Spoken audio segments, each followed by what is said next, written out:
Before we get started for today, I want to talk about something very important. We have just entered Treasure Trove Cove, and in this place there's a sandcastle featuring tiles with letters on them, and you have to spell out Banjo-Kazooie in order to earn a Jiggy. However, there is more to this sandcastle than meets the eye. In fact, it's the place where you can input a huge variety of cheats for just about anything you can think of. Do you want infinite gold feathers? Just input the cheat, and there you go. You want to open a certain node door? There's a cheat for that too.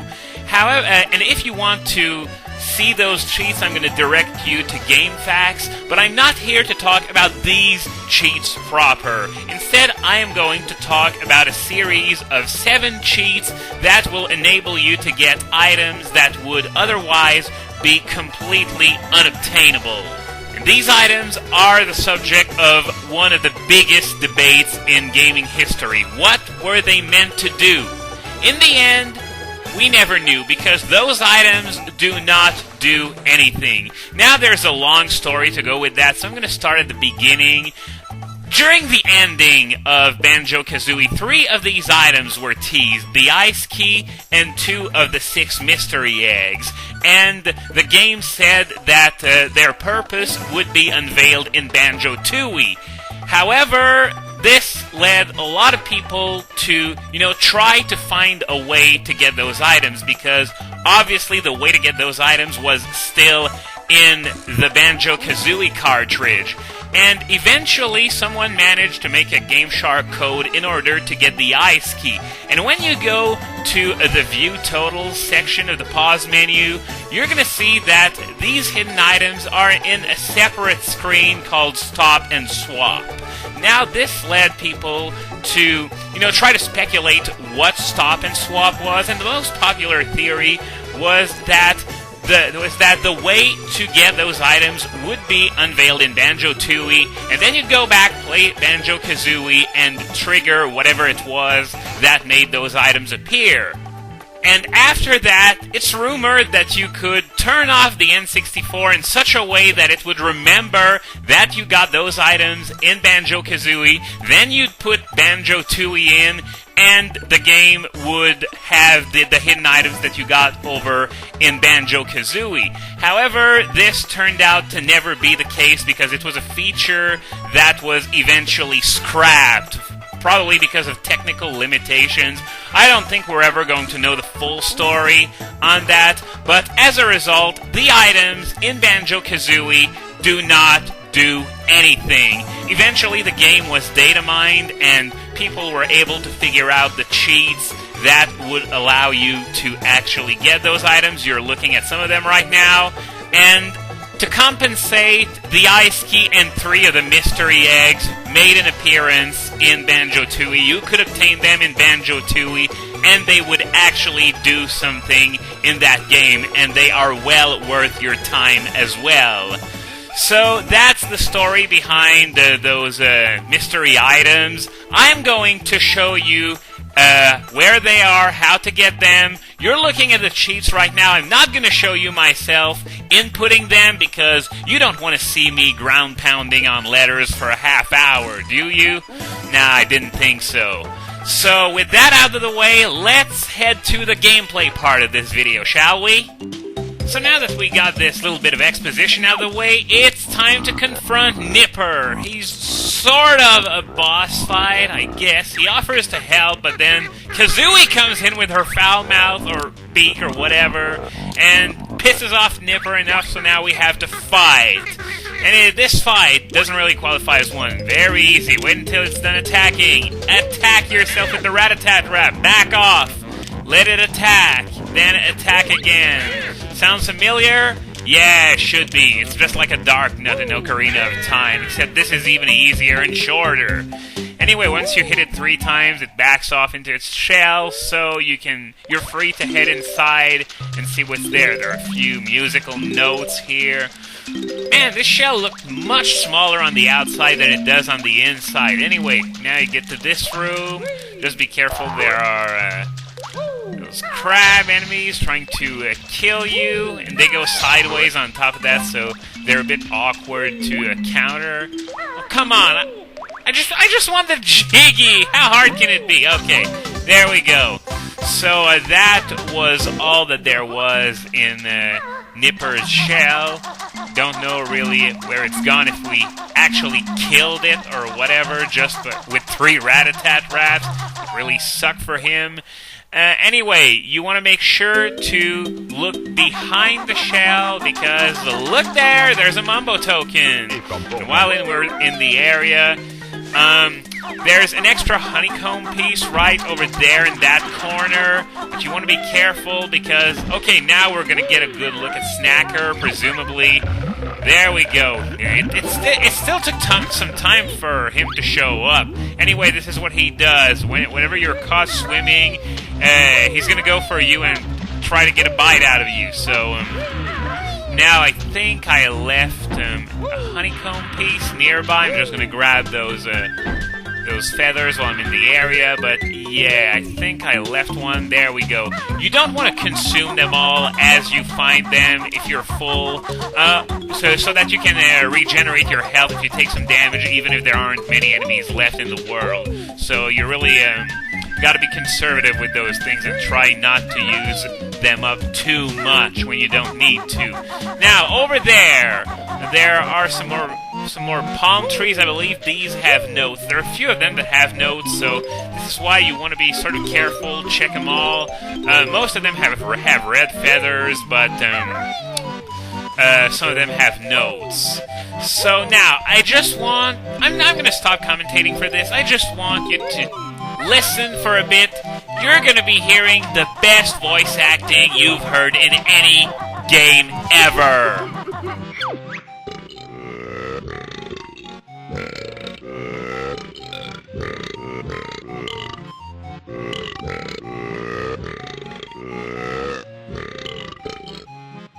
This is how I sound like after downing 24 cans of Coke. Oh man, this is just so awesome.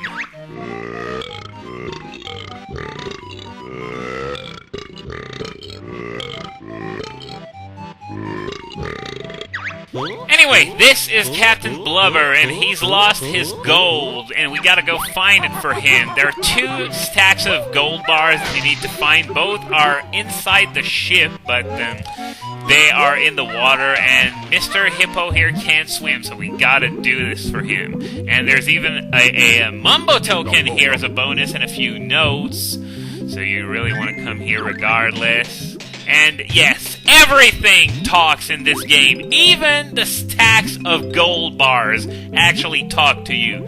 Then again, I guess you get sort of jaded after playing this game a lot, but this is just something that I want to point out.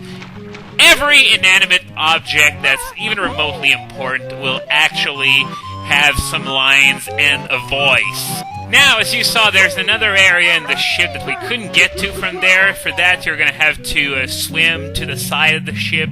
There is your second stack of gold bars. Come on, get down there. Camera really isn't very cooperative in this ship. It's fixed at an angle, which I don't really find very convenient, but I guess it would be sort of hard to program a free camera in such a cramped space anyway, so I can see why they did that, but that won't stop me from not liking it!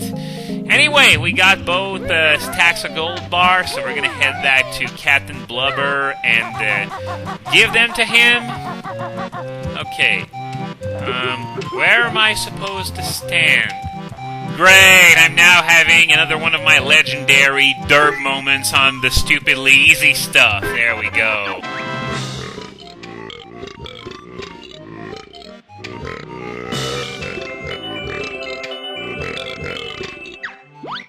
See you in Jolly Roger Lagoon!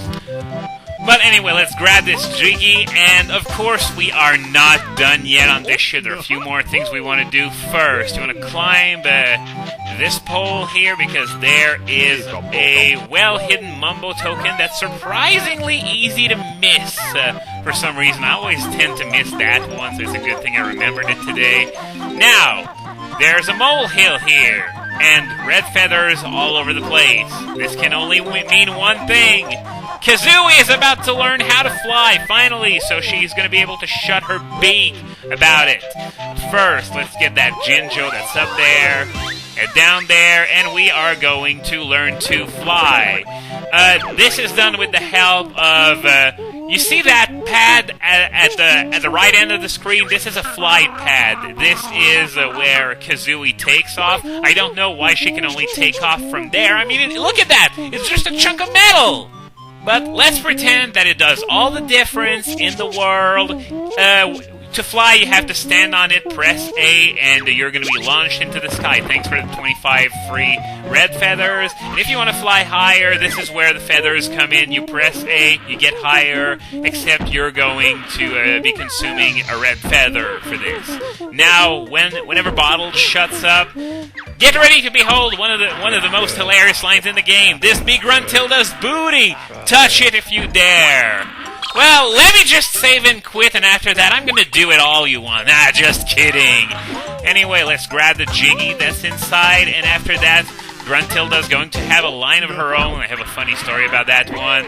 That golden treasure was for me. Now, harder still the game will be. First time I played this game, I thought I triggered something that would actually make the game harder, and I was like, oh shit, what did I just do? But in the end, it was just one of her usual taunts. There was nothing special at all about this Jiggy. Anyway, let's head over to the coast area. Okay, we got some clams. I'm just going to try and get rid of them because those things are annoying, jumping all over the place like that. Okay, are there any notes on those trees? Nope, just feathers. Feathers over there too. I don't think there are any notes on any of these trees. See the island over there? This is going to become important a bit later on. Okay, but for now, let's just head over to that wooden box. Oh crap, I've been ambushed by Snacker again. Come on, get up there! Get up! No! Okay, at least he threw me up there, and let's just head back over to the beach where he can't chew the hell out of us. Anyway, I think we're just about done here. This island, I'm going to keep it for later because it's going to become important later on once I'm done with a certain thing. Now, okay, there were no notes on these trees, but there's the second extra honeycomb piece over there. The easy way would be to simply fly there, but it's more long and convoluted than it really needs to be. Snacker's annoying, but he's not that much of a threat. Now, we got those treasure chests here. You gotta be careful not to touch their teeth, else you're gonna lose some health, of course. And let's just get out. And let's see what's in... Okay, there was nothing over there. Let's see what's in this one. I think it's... Ow! Well, let's just grab some help from this clam. But, yeah, it's sort of cheap in that you can't really hug the chest while you're doing the backflip, otherwise you're gonna touch the teeth anyway and get hurt. So, here we got a spire area sort of thing. Note that I'm going with Banjo here, not Kazooie, because it's sort of pointless, going at the speed of light if you can fall off into the water at any moment. So I'm just being careful here. Now, this X here, you want to ground pound it, and it's going to trigger a quest that will eventually lead you to a Jiggy. Follow the clues if you're looking for gold. The gold he's referring to is, of course, a Jiggy. Now, before heading up, there's this little area here that you got to take note of, because I believe it leads to a Jiggy, if I remember correctly, and it's sort of easy to miss, so you really have to pay attention. It's all about the small details. Items in general tend to be much better hidden than they are in Mario 64, which makes for a much longer game as well. So as I just said, it led to a Jiggy, so that's that done. And over there, the stairs we just saw, apparently the notes that are on it are a nightmare for speedrunners because they're on like the border of the stairs, so you have to go out of your way to touch them, and yeah, apparently it's annoying for speedrunners. Anyway, we're coming up on the 15-minute mark, so I guess see you in part 5 for more Treasure Trove Cove.